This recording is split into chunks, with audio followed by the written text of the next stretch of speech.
주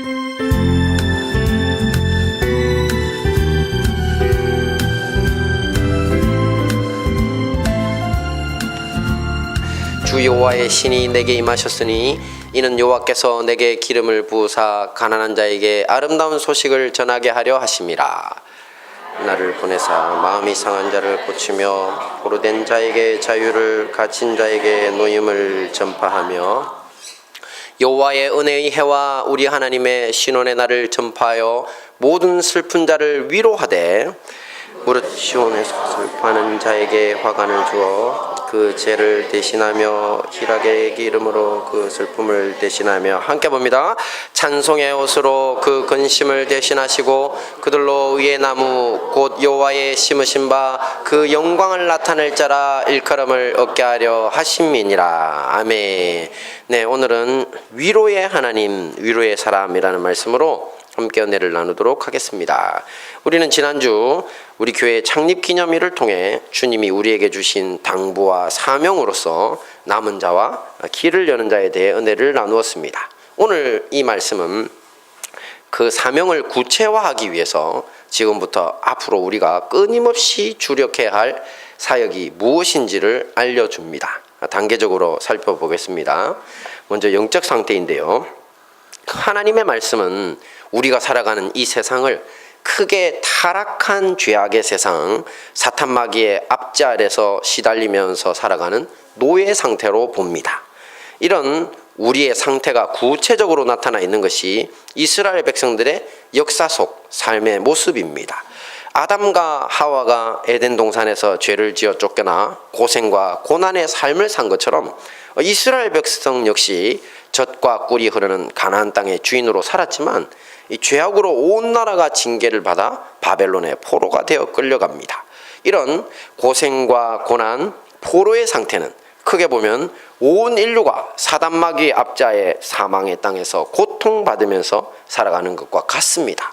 이것이 바로 하나님의 말씀이 제시하고 있는 암울한 인류의 현 상태입니다. 이런 우리에게 구원자가 오셨으니 바로 예수님이십니다. 예수님은 하늘 영광 보좌 버리시고 마귀가 이 세상에 왕노릇하고 우리는 죄의 노예로 살아가고 있는 이런 암울한 인류의 현 상태 속으로 내려오셨습니다. 찾아오신 하나님이십니다. 그리고 우리를 위해 하나님의 나라 천국으로 돌아가는 길을 열어주셨습니다. 이것이 바로 복음입니다. 그런데 하나님의 나라 천국이라고 하는 것은요, 우리가 죽어서 감으로 완성되는 것이 절대 아닙니다. 바로 이 땅에서부터 시작되는 것입니다. 자, 오늘 본문 말씀이 바로 그 이야기입니다. 이스라엘 자손들은 바벨론에서 무려 70년간의 포로 생활을 마치고 그들의 조상의 땅 가나안으로 돌아옵니다. 이렇게 돌아온 사람들을 남은 자라고 부릅니다. 자, 하지만 그들의 땅은 오랫동안 황폐되었고 성읍은 무너진 상태 그대로이고 또 이제 이 황폐한 땅을 다시 세우고 역대 파괴된 기초를 쌓고 또 무너진 데를 보수하며 길을 건설해서 사람들이 살만한 땅으로 이 만들어야 할 일들이 이 돌아온 남은 자들의 이 역할이 된 것입니다. 그런데 문제가 있었습니다. 왜냐하면 포로에서 돌아온 남은 자들의 상태가 말이 아니었기 때문입니다. 성경을 보시면 그들은 가난했고 이 가난하다라는 말의 어원을 찾아봤더니만 멸시를 당할 만큼 비천한 상태랍니다.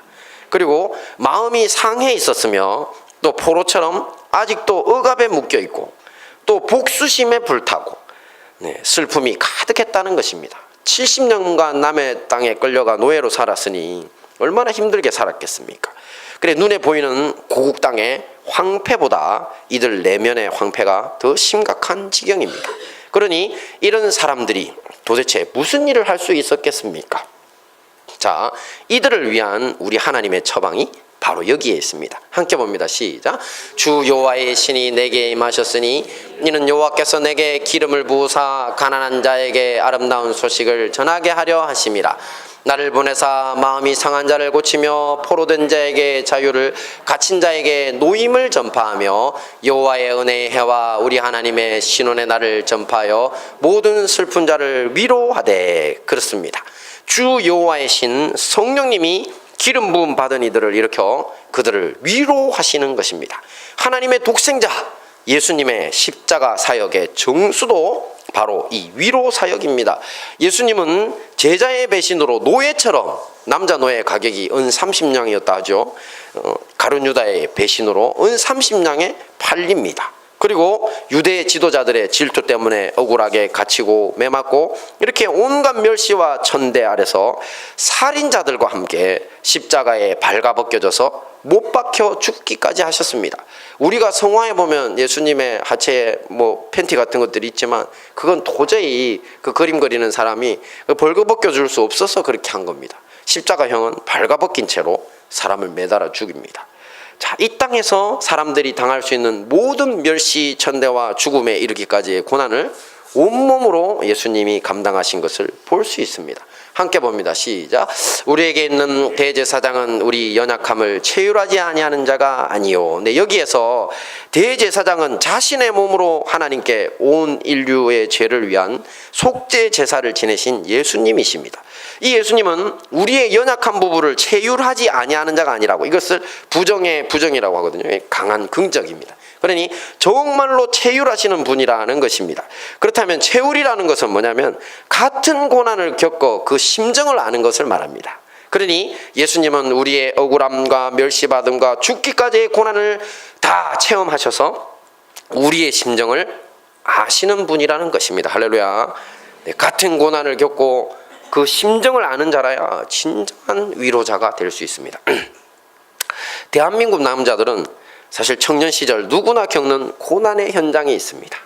바로 군대입니다. 저는 해군 출신인데 누군가 대화를 나누다가 자기가 해군 출신이라면 저도 모르게 무지 반갑습니다.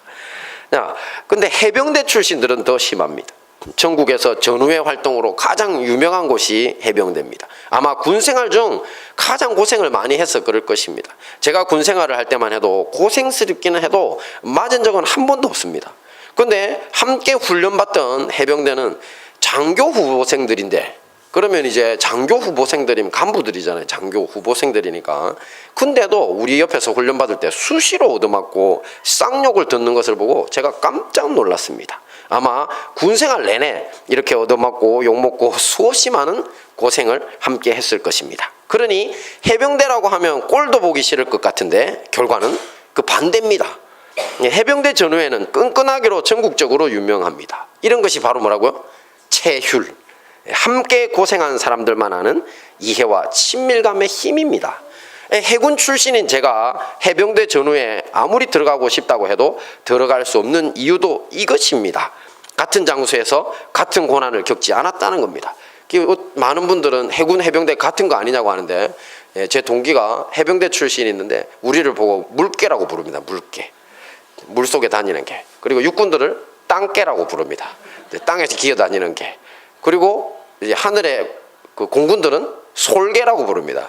네, 그래서 제가 야 임마 다 개면 니네들은 뭔데 이랬더니만 우리만 사람이다. 이렇게 그만큼 자부심이 강한 집단입니다. 네. 자, 이와 같은 이치로 예수님은 우리를 위로할 자격이 있습니다.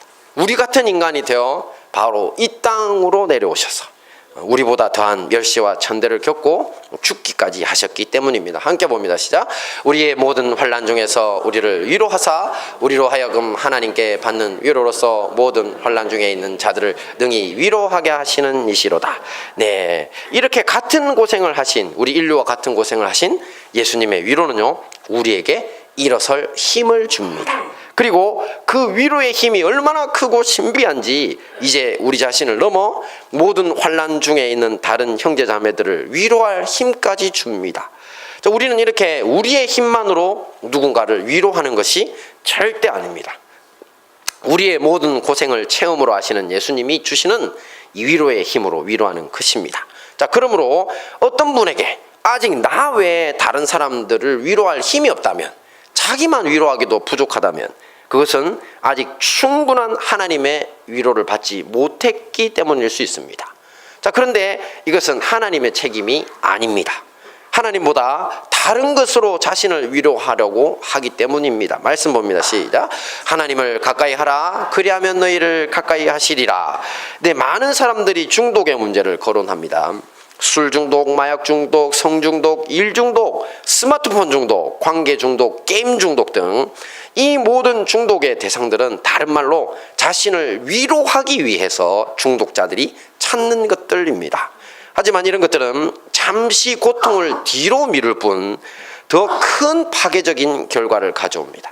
한 개인의 현재와 미래를 망쳐버리기 때문입니다. 그러므로 여러분들이 위로받을 대상을 하나님으로 바꾸셔야 합니다. 하나님을 가까이 하시면 하나님의 위로가 여러분을 기다리고 있습니다. 예수님은 너희가 나를 사랑하면 나의 계명을 지키리라고 하셨습니다. 즉 예수님의 계명인 정의롭고 바른 길을 선택하는 것이 하나님을 사랑해서 가까이 하는 삶이라는 것입니다. 그러므로 우리는 하나님의 계명을 지켜야 하나님의 위로 가운데 살아갈 수 있습니다. 이런 하나님의 위로 없이는 결단코 황폐한 땅을 다시 재건할 수 없다는 것입니다. 자, 같이 봅니다. 시작. 위로의 사람. 네, 우리가 이제 이 위로 사역을 통해 재건해야 할 곳이 있습니다. 그것은 다름 아닌 우리 각자의 가정입니다. 우리 인류의 조상 아담과 하와의 가정이 타락의 시작점이라서 그런지 우리의 가정들 역시 엉망진창입니다. 이러니 사회와 국가가 제대로 일 수 없습니다. 하지만 반대로 생각해보면 가정만 제대로 회복되면 사회와 국가는 반드시 하나님 나라로 회복될 수 있다는 것입니다. 그런데 이 점을 우리 인류의 원수인 사단 마귀도 너무나 잘 알고 있습니다. 그래서 사단 마귀의 목표는 가정의 파괴, 해체입니다. 자, 마귀의 전통적 수법은 인간의 정욕이라는 약점을 파고들어 가정을 파괴하는 것입니다. 서구 유럽은요, 정상적인 결혼 가정보다 동거 가정이 더 많아진 지 오래입니다. 서구 유럽이 기독교 국가인데도 카톨릭 국가이고, 그리고 사회적으로 동성애와 온갖 성적 타락이 만연하여 혼인의 순결성을 더럽히고 급증하는 이혼으로 가정들이 붕괴되어 가고 있습니다. 또한 근현대에 들어서는요, 우리가 공산주의라고 부르는 사회주의와 또 그것을 신봉하는 일부 현대 철학의 지류들을 마귀가 이용하고 있습니다. 사회주의는 가족의 해체를 미덕으로 삼고 있습니다. 처음 들으셨죠? 왜냐하면 창시자라고 할 수 있는 마르크스가 가족이란 사유재산의 상속을 위해 만들어진 제도라서 그것을 해체해야 자본주의가 무너진다고 생각했기 때문입니다. 네, 자료 화면의 사람은 엥겔스라고 이 마르크스 사상을 또 정립한 사람인데요. 저 책입니다. 저 책 우리식으로 쓰면 가족, 사유재산 그리고 국가의 기원이라는 책인데, 네, 왜 가족이 해체되어야 하는지 아주 장황하게 설명되어 있는 책입니다. 자, 이에 따라서 마르크스주의 정신분석학자, 의사, 사상가였던 빌헬름 라이히라는 사람이 있는데, 이 사람은요, 성혁명이라는 걸 주장합니다. 제가 저 책을 집에 사놨습니다. 도대체 얼마나 정신 나간 소리를 하는지 보고 싶어서. 네, 이 사람은 좁은 의미의 성적 자유를 넘어서서 집단 속에서 개인을 해방해서 또 복종하지 않고 자신 스스로 다른 사람과의 관계를 구성해 갈 수 있는 건강한 인간, 건강한 자율적 주체를 만들어야 한다고 합니다. 무슨 소리를 하는지는 대충은 알겠는데, 자, 그러기 위해서 이게 중요합니다. 자, 어린이와 청소년의 모든 성권리를 보장하고 여성의 성권리를 열렬히 옹호하며, 자, 현존하는 강제적인 결혼 가족 제도를 폐지해야 한다고 합니다. 그래서 사춘기 청소년의 성접촉을 허용하고 권장해야 하며, 자, 이것을 위해서 필요한 장소와 피임 기구들을 제공해야 한다고 강조했습니다. 저 사람 의사입니다. 자, 이것은 쉽게 말해서 어른, 아이 할 것 없이 결혼과 가정의 틀에 갇히지 않는 이 자유로운 난교를 가지는 것이 자유고, 또 집단 속에서 개인을 해방시키는 길이라는 것으로 들립니다. 정신분석학자, 의사, 사상가의 직함을 가지고 자유와 해방이니 건강한 인간, 자율적 주체 등의 현학적인 언어를 사용하고 있지만, 이런 자들은 가정을 파괴하고 어린 자녀들을 더럽히려는 마귀의 하수인의 다름이 아닙니다. 이것이 바로 근본적인 사회주의 철학을 신봉하는 자들의 실체입니다. 자, 그리고 전 세계적으로 볼 때 사회주의를 숭상하는 진보 진영이라고 불리는 사람들이 정권을 잡으면 똑같은 현상이 하나 생깁니다. 뭐냐면 동성애를 대단히 우호적으로 취급합니다. 그리고 동성 결혼까지도 합법화하겠다고 합니다. 우리 정부가 지금 그렇죠. 이건 역시 밑바닥에는 가정 해체라고 하는 그들의 사회주의적 목표가 그 뿌리에 있기 때문입니다. 자, 이렇듯 가정의 회복은 사단 마귀가 그 배후에서 버티고 있는 정욕적, 철학적, 정치 체제적인 거대한 적들 앞에서 힘겨운 싸움을 하고 있습니다. 하지만 이런 것들에 대한 하나님의 말씀은 단호합니다. 함께 봅니다. 모든 사람은 혼인을 귀히 여기고 침소를 더럽히지 않게 하라. 음행하는 자들과 간음하는 자들을 하나님이 심판하시리라. 할렐루야. 그러므로 우리는 이 모든 말씀을 마음에 새기고 결혼과 가정을 소중히 여기고 사단마귀의 공격으로 인해 무너져가는 이 땅의 가정들을 살리는 일에 힘써야 할 것입니다. 자, 이제 위로의 말씀으로 돌아가서 앞에 위로의 하나님에서 보셨듯이 가장 중요한 것은 우리의 가정에도 우리와 같은 고난을 당하여 우리의 처지를 아시는 하나님의 위로가 필요합니다. 자, 그리고 그 다음이 뭐겠습니까? 그리고 그 다음으로 중요한 것은 사람으로서 우리가 할 수 있는 구체적인 방법입니다. 물론 진심이 있고서야 방법이 있지만 마음은 아닌데 가족들에게 자꾸 살벌하게 말하고 또 말투나 태도가 나쁘다면 그 진심은 아무런 위로를 줄 수가 없다는 것을 아셔야 합니다. 자, 그러므로 우리의 가정을 위로와 격려로 굳건히 세우기 위해 가장 좋은 방법이 필요합니다. 방법이. 자, 저는 워싱턴 대학교 심리학과 교수요, 세계적인 부부관계 연구의 권위자인 존 가트맨 박사의 방법을 추천합니다. 31일 날 송구영 신 때도 제가 이 방법을 쓸 겁니다. 가트맨 박사는 수십 년간 다양한 과학적 연구 및 실험을 통해 체계적인 부부관계 치료를 연구하면서 행복한 가정의 회복을 위한 두 가지 요소를 발견했습니다. 아주 중요한 발견인데요. 자, 첫째가 뭘까요? 바로 우정 쌓기입니다. 가족 간에도 친구처럼 우정이 있어야 하고 또 그것을 지속적으로 쌓기 위해 서로를 향한 호감과 존중이 계속되어야 한다고 합니다. 근데 너무 당연하게 들리지 않으세요? 아니, 타인도 아니고 부부라면 뭐 강제로 결혼한 것이 아니라, 혹시 우리 중에 강제로 결혼한 분이 있나요? 네. 아니, 서로에 대한 호감은 문제가 없을 것 같습니다. 하지만 실상은 그렇지 않습니다. 우리는 가까운 사람에게 소홀하고 더 함부로 대하는 경향이 있습니다. 연애 때는 몰라도 결혼하고 아이 낳으면 너나 할 것 없이 이렇게 됩니다. 자, 그러다 보니 서로에 대한 호감과 존중이 계속 유지될 리가 없습니다. 이것이 바로 불행의 시작이요, 우리 가정을 흔드는 큰 위험 요소가 된다는 것입니다. 그렇다면 어떻게 하면 될까요? 가트맨 박사는 우선 우리의 일상 속에서 서로를 향한 긍정적 은행을 조금씩 자주 표현하라고 합니다. small things often이라는 것, 작은 것을 자주 해라는 겁니다. 조금씩 자주 해라고. 평소에 관심도 없는 것 같고 또 잘 못해주다가 갑자기 어느 날 거창한 가족여행을 떠나자고 합니다. 네, 웃는 분들은 좀 수상한데. 근데 또 갑자기 비싼 외식 하자고 막 그럽니다. 네, 근데 이게 효과가 있다 없다? 별로 없답니다. 네, 저는 가정에서 작은 일에도 우리 아이들이나 집사람을 칭찬하거나 아니면 곁을 지나가면 살짝 안아주고 또 뽀뽀해주고 머리도 쓰다듬어 주려고 노력합니다. 이것도 노력이 필요하더라고요. 근데 나중엔 즐기게 됩니다. 네, 그러다 보면 집사람은 저녁에 또 제 발치에 앉으면 발바닥을 몇 분간 마사지 해주기도 하고 또 설교 말씀 준비하고 있느라고 이렇게 컴퓨터 두드리고 있으면 커피나 뭐 생강차 등 타주고 또 곁에 와가지고 숨겨놨던 초콜릿도 내놓고 그래서 같이 나눠 먹습니다. 자, 이런 것이 일상에서 긍정적 언행을 조금씩 하려고 노력하는 것입니다. 자, 제너럴 일렉트릭사의 회장으로 미국 역사상 전설적인 경영인이라고 불리는 사람이 있습니다. 바로 잭 웰치인데요. 자, 이 잭 웰치가 놀랍게 어려서 말더듬이 습관을 가지고 있었습니다. 그렇다 보니 친구들 앞에서 가끔씩 낭패를 당하거나 이 사람들에게 웃음거리가 되기도 했습니다. 자, 이런 잭 웰치에게 그의 어머니가 이렇게 이야기를 해줍니다. 자, 아들아, 네가 말을 더듬는 것은 너의 똑똑한 머리를, 너의 혀가 도저히 따라갈 수 없어서 그런 것이야. 혀보다 머리가 더 똑똑하니까 혀가 못 따라가서 그렇다는 거죠. 맞는 말인 것 같습니다. 그죠?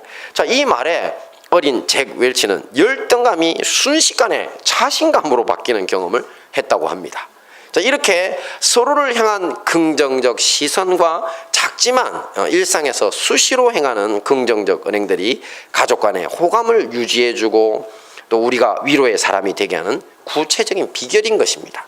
또 그리고 마지막, 이것은 행복한 가정 회복을 위한 두 번째 중요한 요소인데요. 뭐냐면 바로 갈등 해결 방식입니다. 자, 부부 싸움이나 부모 자녀 간의 다툼이 없는 가정은 없습니다. 우리는 절대 안 싸웠다는 부부, 정신분석학적으로 많이 이상한 부부입니다. 가정 상담 전문가들은요, 잘 싸우기만 하면 오히려 가족 관계를 더 진전시킬 수 있는 좋은 도구라고 합니다. 자, 그런데 문제는 잘 싸우기가 쉽지가 않다는 것입니다. 자, 가트맨 박사의 연구에 의하면 흔히 행복한 부부라고 불리는 사람들을 연구해 보니까 이 사람들은 싸움을 할 때도 이 긍정적인 상호작용과 부정적인 상호작용을 최하 5대1까지의 황금 비율로 유지한다고 합니다. 자, 예를 들어 보겠습니다. 예를 들어, 결혼한 후에 따뜻한 아침밥을 먹는 게 소원인 남편이 있는데 이 아내는 자주 늦잠을 자서 아침밥을 차려주지 못해서 갈등이 생긴 경우에 남편은 아내에게 이렇게 이야기한다고 합니다. 행복한 부부입니다. 이렇게 이야기합니다. 자, 당신은 집안 정돈도 잘하고, 긍정이죠. 자상하며, 2개죠. 시부모님도 잘생기고 잘 섬기고, 3개죠. 재밌는 농담도 잘하고, 4개. 노래도 잘하는 것이 너무 좋아, 5개죠. 자, 그런데 가끔 늦잠 자느라고 아침밥을 해주지 않으니 그게 좀 불만이야. 부정 하나죠. 긍정과 부정이 몇 대 몇? 5대1. 네. 하지만 저는 처음에 이 말을 듣고 닭살이 돋았습니다. 이 문화적으로 이질감이 느껴지는 겁니다. 쉽지 않다는 것이겠죠, 그죠? 자, 그런데 불행한 부부 생활을 하는 사람들은 이렇게 이야기한다고 합니다. 당신은 말이야, 도대체 살림을 하는 거야, 마는 거야? 부정 비난이죠. 어떻게 된 여자가 올빼미처럼 늦게 자고 아침에 못 일어나서 아침밥도 못 차리냐? 부정과 비난이죠. 그리고 오늘도 친구들이랑 개그 콘서트 녹화장에 방청객으로 간다면서 나이값 좀 해라. 네. 자, 이건 부정의 경멸까지 들어갔죠. 자, 사실 이것이 우리의 모습에 더 가깝습니다. 하지만 이 말을 듣고 회개해서 올빼미 생활을 청산하고 일찍 자고 일찍 일어나 늘 따뜻한 아침밥을 차려줄 아내는 있다 없다? 세상에 절대 없습니다. 네, 오히려 이렇게 말합니다. 그 아내는, 야, 내가 무슨 아침밥 차려주는 식모로 보여? 자, 방어죠. 그리고 당신은 허구한 날 술 친구들이랑 술 먹고 다니면서 나보고 뭐라고 하면 안 되지. 방어도 하고 비난도 하고. 자, 그렇게 따뜻한 아침밥을 얻어먹고 싶으면 돈 많이 벌어서 가사 도우미 두고 살 만큼 큰 저택에서 살면 되잖아. 돈도 못 벌어오는 주제에. 네, 비난과 경멸입니다. 자, 남편은 어떻게 합니까? 이 말을 듣고 문을 박차고 나가버립니다. 그리고 하루 종일 휴대전화도 꺼버리고 저녁에는 술을 실컷 먹고 늦게 들어와서 아이들 방에서 자버립니다. 또 그리고 며칠 동안 아내를 외면하고 말없이 지냅니다. 이런 걸 담쌓기라고 하거든요. 자, 가트맨 박사는 36년간 3,000쌍 이상의 부부를 연구하면서 행복한 부부, 불행한 부부의 가장 큰 차이는 바로 이런 대화 방식의 차이라는 사실을 발견했습니다. 놀라운 발견입니다.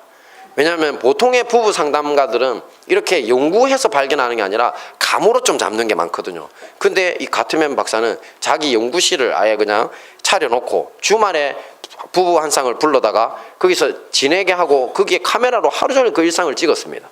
그러면서 처음에는 이 사람들이 행복한 비결이 뭔지, 불행한 비결이 뭔지 도저히 못 찾았더라고 하는 거죠. 그러면서 나중에 결론에 다다른 것이 바로 이겁니다. 이 사람들은 정말 친밀하다. 우정이 있고요. 그리고 갈등이 있어도 말하는 방식이 너무나 서로를 향한 긍정적 언어로 따뜻하다는 거죠. 자, 어떻습니까?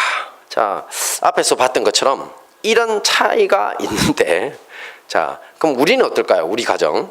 네, 우리 가정은 저도 많이 잘 안다고 생각하지만 쉽지가 않아요. 금방 말씀드린 것처럼 긍정 5개 하고 부정하려니까 닭살이 돋아요.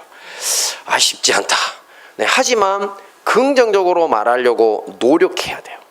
노력해야 돼요. 그리고 이제 금방 말씀드린 대로 사실 저는 좀 small things open, 작은 일을 자주 하는 건 잘하는 편입니다. 왜냐하면 우리 아이들이 책 읽고 있어도 그렇게 예뻐 보여. 그럼 예뻐 보이는 걸 말로 표현하기보단 가서 그냥 얼굴에 뽀뽀해주고 안아주고 그런 걸 좀 하거든요. 그래서 처음에는 이게 노력으로 됐었는데 나중엔 즐기게 돼요. 정말로 행복해지거든요. 아내에게도 마찬가지고. 그래서 이제 본격적인 것은 언제 한다고요? 1월 31일 날. 네. 왜냐하면 시간 관계상 송구영신 때 한번 해보고요. 이거는 우리 모든 관계에서 사실은 다 적용입니다. 직장에서도 이거 적용하면요, 절대 관계 달인이 됩니다. 관계에 이제 그 폭탄이라고 불리는 사람들은 직장에서도 꼭 부부싸움 금방 하듯이 그런 식으로 해요. 그래서 관계를 망쳐서 아무리 좋은 대학 나오고 좋은 직장 들어가도 얼마 못 견디고 튀어나옵니다. 그 이유가 다 이거거든요. 그래서 이런 부분에 대해서 좀 연습도 해보고 우리가 자신을 돌아봐서 우리의 가정을 회복시키게 하는 그런 시도를 한번 해보면 좋겠습니다. 자, 오늘 말씀을 정리하겠습니다. 자, 우리의 영적 상태가 어쨌죠? 네, 우리의 영적 상태?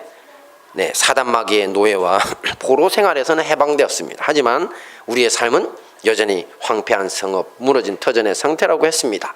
자, 그런데 위로의 하나님, 이런 무너진 곳을 복구하기 위해 남은 자들에게 하나님의 위로가 필요하다고 했습니다. 자, 이 위로는 하나님의 계명을 지켜 그분을 가까이 함으로 얻을 수 있다고 했고요. 마지막이 뭐였죠? 위로의 사랑. 네, 하나님의 위로로 회복된 우리는 당장 우리의 가정에서부터 긍정적 은행으로 위로의 사명을 감당해야 한다고 했습니다.